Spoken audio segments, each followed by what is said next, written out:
Welcome to my channel SK knowledge class. दोस्तों आज के इस वीडियो में आपको बताऊंगा दो समरूप त्रिभुज का क्षेत्रफल ज्ञात करने। तो दोस्तों इस वीडियो को आप लोग पूरा कंप्लीट देखिएगा लास्ट तक। अगर पूरा देख लेते हैं तो आज आप सीख जाएंगे समरूप त्रिभुज का क्षेत्रफल ज्ञात करने। अगर चैनल पर नए हैं तो चैनल को सब्सक्राइब कर लीजिएगा और घंटी को दबा के ऑल कर लीजिएगा।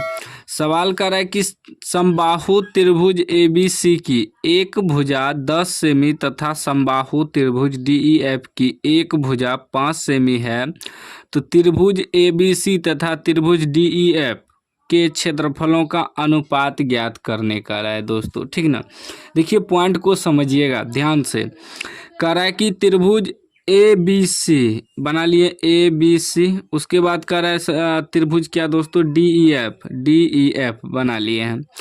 एक बात ध्यान दीजिएगा, समबाहु त्रिभुज का मतलब हुआ दोस्तों कि सब भुजा समान है। ठीक, सब भुजा समान है, यानी कि त्रिभुज ABC की एक भुजा 10 cm है तो यह भी 10 होगा, यह भी 10 होगा, यह भी 10 होगा। ठीक, उसके बाद फिर कह रहा है त्रिभुज DEF की एक भुजा 5 सेमी है, DEF की 5 सेमी तो सभी 5 cm होगा। क्यों दोस्तों? क्योंकि समबाहु त्रिभुज है, भुजा इसका समान है। ठीक ना।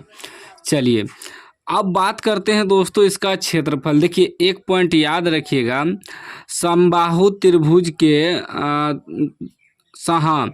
दो समरूप त्रिभुज के क्षेत्रफलों के अनुपात बराबर होता है दोस्तों उनके संगत भुजा के वर्गों का अनुपात होता है। ठीक है ना। अगर नहीं समझे दोस्तों यहाँ बताते हैं तब समझ में आएगा, देखिएगा दोस्तों। ठीक ना, हमें क्या कह रहा है कि त्रिभुज ABC त्रिभुज DEF के क्षेत्रफलों के अनुपात निकाल लेना। लिखेंगे दोस्तों त्रिभुज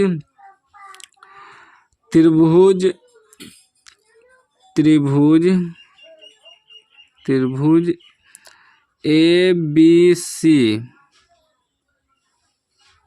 का क्षेत्रफल अनुपात का मतलब क्या होता है? बटे, तो लिखेंगे बटे त्रिभुज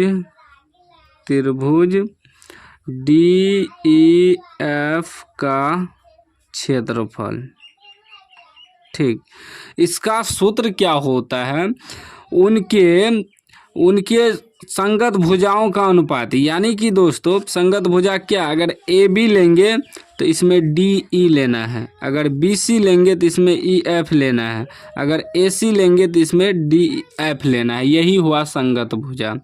तो उनके वर्गों का अनुपात, यानी कि अगर AB लेंगे दोस्तों तो AB का स्क्वायर बटे AB लिए तो इसमें क्या लेंगे DE का स्क्वायर बराबर, अगर दोस्तों BC लेंगे तो क्या लेना पड़ेगा EF इसका स्क्वायर। ठीक ना। अगर दोस्तों इसी में मान लीजिए यहाँ लिख देते हैं दोस्तों। ठीक ना, अगर हमें लेना है AC का स्क्वायर बटे में क्या आ जाएगा DF का स्क्वायर। तो ये तीनों में से आप किसी को भी लिख सकते हैं, उससे कोई दिक्कत नहीं है, क्योंकि भुजा तो सेम ही है दोस्तों। ठीक ना, समरूप त्रिभुज में आपको एक ही भुजा दिया रहेगा। तो क्या करेंगे दोस्तों, हमें करना है, लिखेंगे एरिया ऑफ त्रिभुज ABC बटे एरिया ऑफ त्रिभुज DEF बराबर, यानी कि त्रिभुज ABC का क्षेत्रफल बटे त्रिभुज DEF का क्षेत्रफल। अनुपात मतलब यही होता है, बटे में करना है।